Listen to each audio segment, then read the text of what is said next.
Un excelente día miércoles con un friazo acá en la Ciudad de México. Muy buenos días y ya lo tienen ustedes en pantalla. Antonio Domínguez, el director de Merck para el Caribe.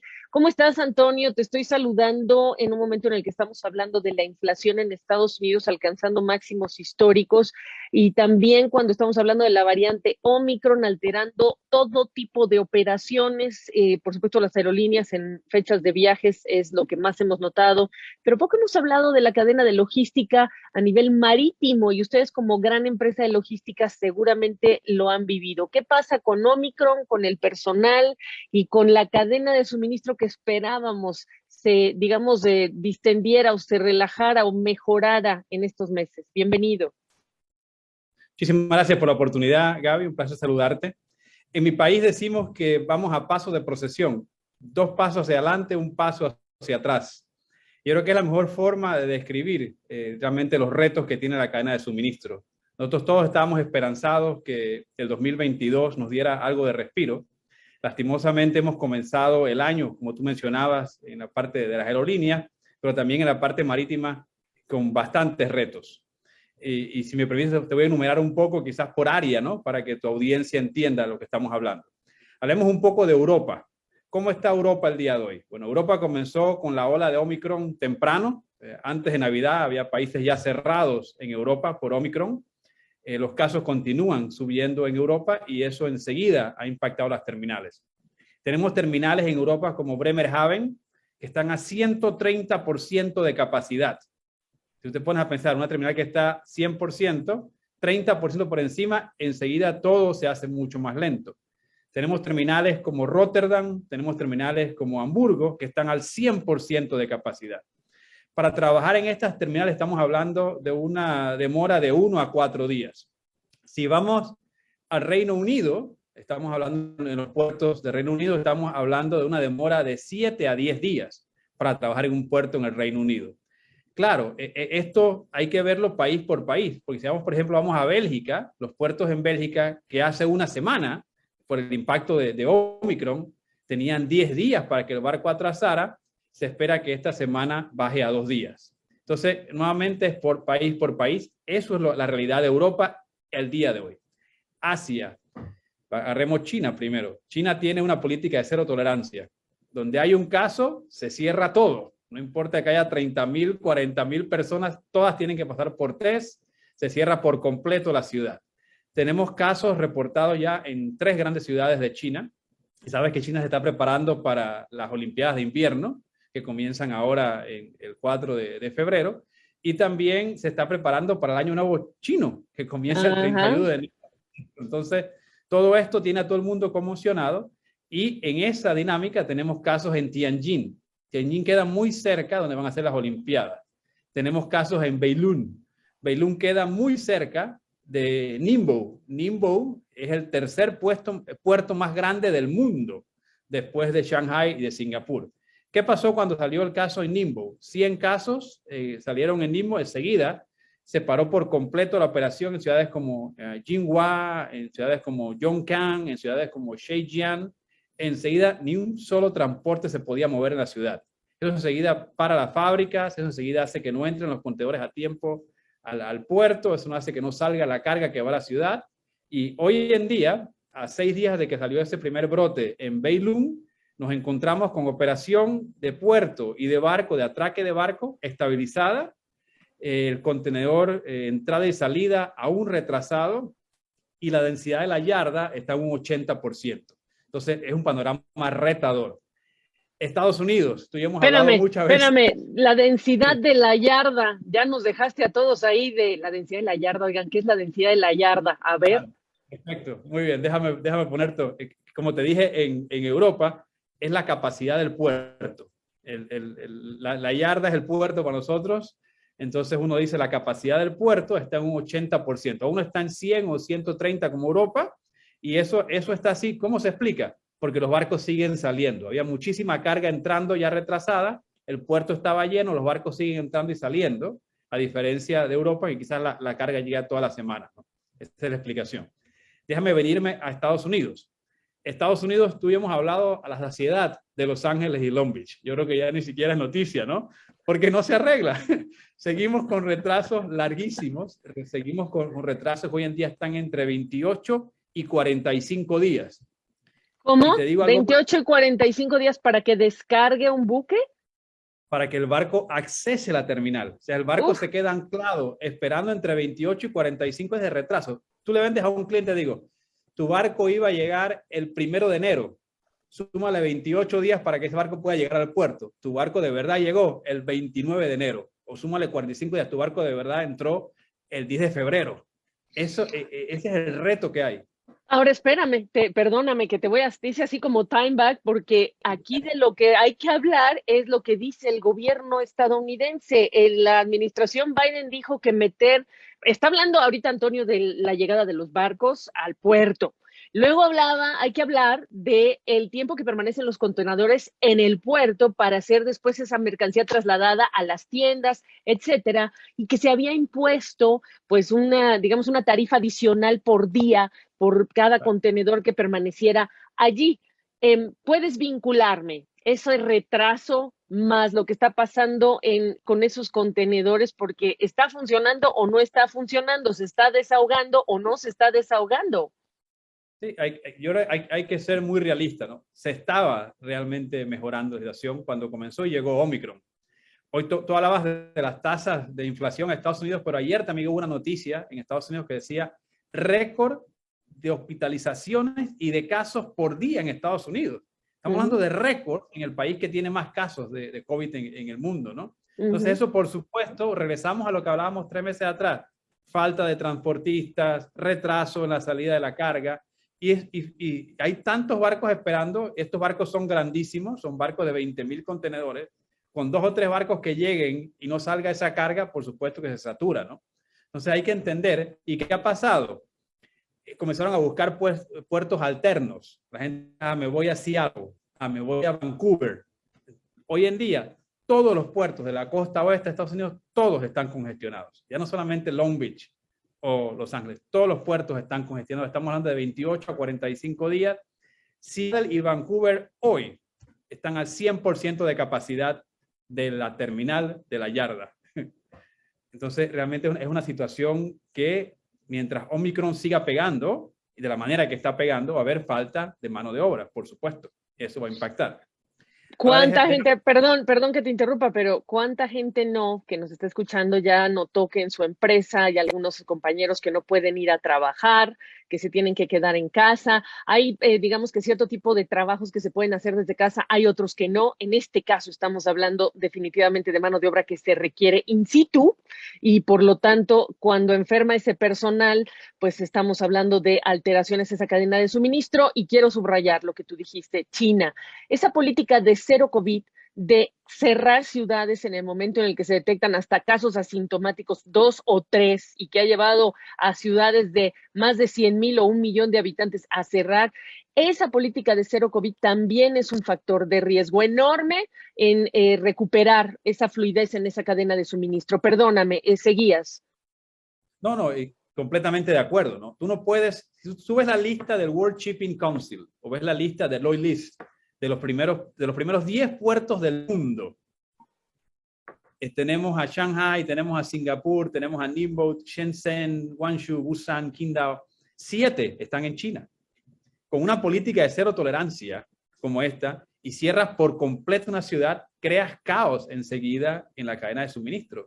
No hay manera de verdad que uno consiga avanzar si vas a cerrar por completo la operación. Realmente que es preocupante. Hemos visto quizás que hay políticas diferentes alrededor del mundo. Cuando esto comenzó, nosotros hablábamos mucho de las políticas severas que había, por ejemplo, de no dejar que los tripulantes de los barcos bajaran. Y sobre todo en Latinoamérica. ¿Recuerdas tú que hablamos muchísimo de tripulantes en Latinoamérica que no eran realmente admitidos? Hoy en día eso ha mejorado muchísimo en Latinoamérica. Inclusive países en Latinoamérica que tienen acceso a vacunas están vacunando a todos los marinos que llegan en los barcos apenas el barco llega a su puerto. Eso es positivo. Hemos visto también en Latinoamérica que ya no es tanto cuando había un solo caso, no había ninguna otra opción porque estaban saturados los hospitales. Hoy día hay maneras de tratar también a los marinos que hay a bordo del barco. Entonces Latinoamérica Quizás porque Omicron está entrando y entrando fuerte ahora, quizás no está tan impactada, pero ya tenemos casos en Latinoamérica, y te digo, por ejemplo, casos en la costa oeste de Sudamérica, casos en Chile, casos en Ecuador, de barcos que venían llegando y se detectó enseguida que casos a bordo y los barcos tuvieron que ser anclados para esperar. Entonces, por completo, la cadena de suministro a nivel mundial, toda está impactada en este momento y tiene un nombre, se llama Omicron. Wow, ok, dos cosas aquí. ¿Cómo está encareciendo esto el flete, por un lado, y ya lo decíamos nosotros ayer, la Omicron tiene potencial, justamente porque está enfermando a trabajadores, de exacerbar la presión inflacionaria, menos mano de obra, pues vamos a ver si empresas y consumidores están dispuestos a pagar ese extra, y eso también es muy importante, Antonio. ¿Qué me dices tú sobre los fletes, que ha sido todo un dolor de cabeza en los últimos 2 años? No, correcto. Nosotros siempre hemos dicho que depende por completo de la oferta y demanda. Mientras sigamos con estos retos logísticos, con esta no manera de poder nosotros manejar la operación como hemos hecho por tantos años, es imposible que llegue normalidad a la parte de los fletes. Nosotros seguimos viendo una presión realmente grande en la parte de los fletes, sobre todo en mercados como Asia, ¿no? Los fletes tuvieron una tendencia a la baja por ahí por diciembre, pero nuevamente con estos cierres y cero tolerancia hemos visto que los fletes están subiendo nuevamente, ¿no? Esperemos ahora que con el año nuevo chino y lo que es la parte de las festividades normales y la gran cantidad de viajes que se dan en China para estas festividades y la entrada a las Olimpiadas, no se den más casos de Omicron, porque sería realmente un reto mayúsculo a la logística mundial, ¿no? Háblame de un comparativo de precios como hiciste el año pasado, Antonio, para entender cuánto más le cuesta a una empresa latinoamericana esta posibilidad de conseguir su flete de manera oportuna y en dónde estamos hablando de precios. Sí, nuevamente es muy difícil poder uno decir este es el flete para América Latina. Hay que ir mercado por mercado, ¿no? ¿Por qué? Porque depende de la oferta y demanda. Entonces, si tú tienes mercados que van con servicios directos, un servicio directo de Asia a Estados Unidos, un servicio directo de Asia a México, por supuesto que el impacto no es tan grande como un servicio que viene a las islas del Caribe. Las islas del Caribe tienen impactos grandísimos porque tienen que hacer encima un transbordo para que las cargas lleguen a las islas del Caribe. Entonces, si tú comparas fletes, estamos hablando a México, pues estamos hablando 10 veces más de lo que estaba en el 2019, por supuesto. Es un incremento mayúsculo. A las islas del Caribe estamos hablando mucho más todavía del impacto, ¿no? Qué fuerte, qué situación. Algo que no hayamos cubierto que te parece oportuno en este momento cuando ya hemos hablado del personal del Omicron. Bueno, la operación de ustedes, cómo están haciendo también ustedes como empresas del sector, el sector en general, para Sí. evitar que esto les pegue a ustedes en términos del personal, porque también están expuestos definitivamente. E incluso vacunados, la ausencia de personal está afectando. El presidente de México está con Omicron, perdón, sí, con Omicron y tiene refuerzo y no es el único. Sí, realmente nosotros siempre hablamos de los héroes silenciosos, ¿no? Estos héroes de los que no se hablan. Y cuando veamos esto en retrospectiva en un par de años, diremos, wow, esta gente que trabajó en los puertos, esta gente que trabajó en los depósitos, esta gente que trabajó en las bodegas, realmente fueron héroes, ¿no? Porque han estado allí todos los días de esta pandemia y siguen estando allí a pesar de un gran reto y costo también en vidas humanas, porque hemos tenido compañeros también, lastimosamente, en puertos alrededor de Latinoamérica y en el mundo, por supuesto, que han caído ante esta enfermedad. Nosotros que estamos viendo, nosotros estamos viendo que tenemos impacto en compañeros que no están llegando, en compañeros que están contagiando de Omicron. Nosotros tenemos realmente las medidas más fuertes que podemos en todos nuestros sitios de bioseguridad. No tenemos realmente una política de MERS, es incentivar a todo nuestro personal a vacunarse. Eso es algo que hemos hecho desde que las vacunas fueron disponibles. Y estamos en eso, en seguir realmente cuidando a nuestra gente. Ha sido el principal propósito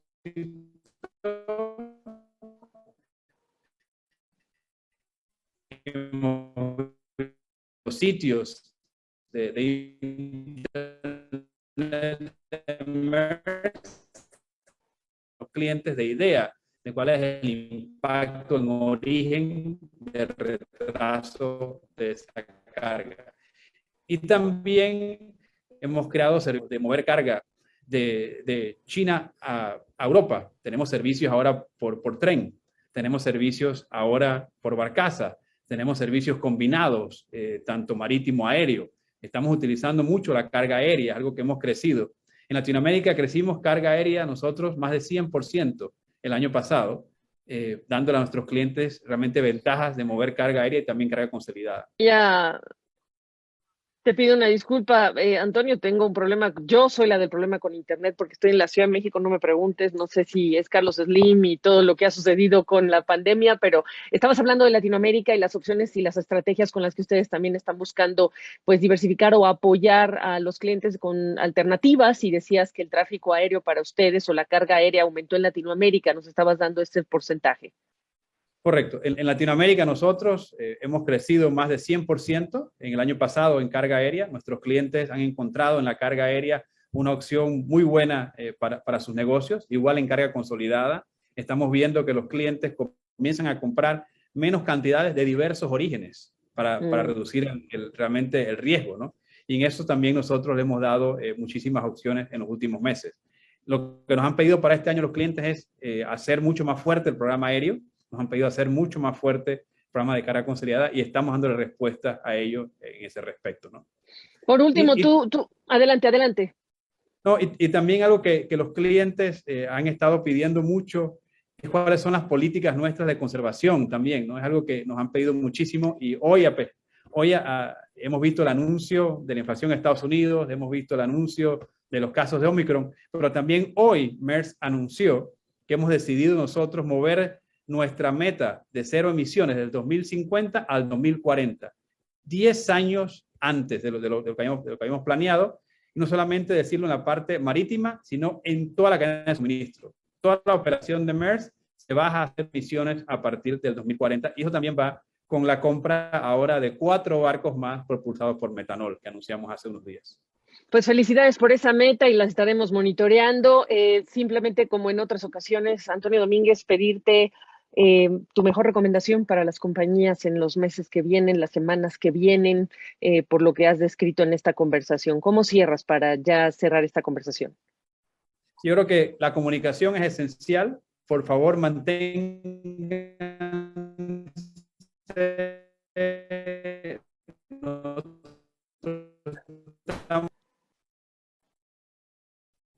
Sí, no, nuestra recomendación para los clientes es clara. Nosotros creemos que la comunicación es esencial.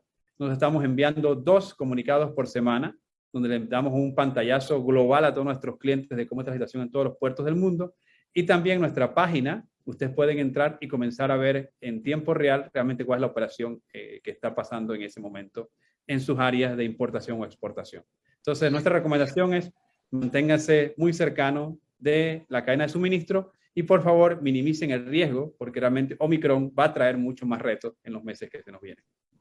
Pues si ustedes coincidirán conmigo, los que nos están acompañando, primero, triple disculpa porque es internet.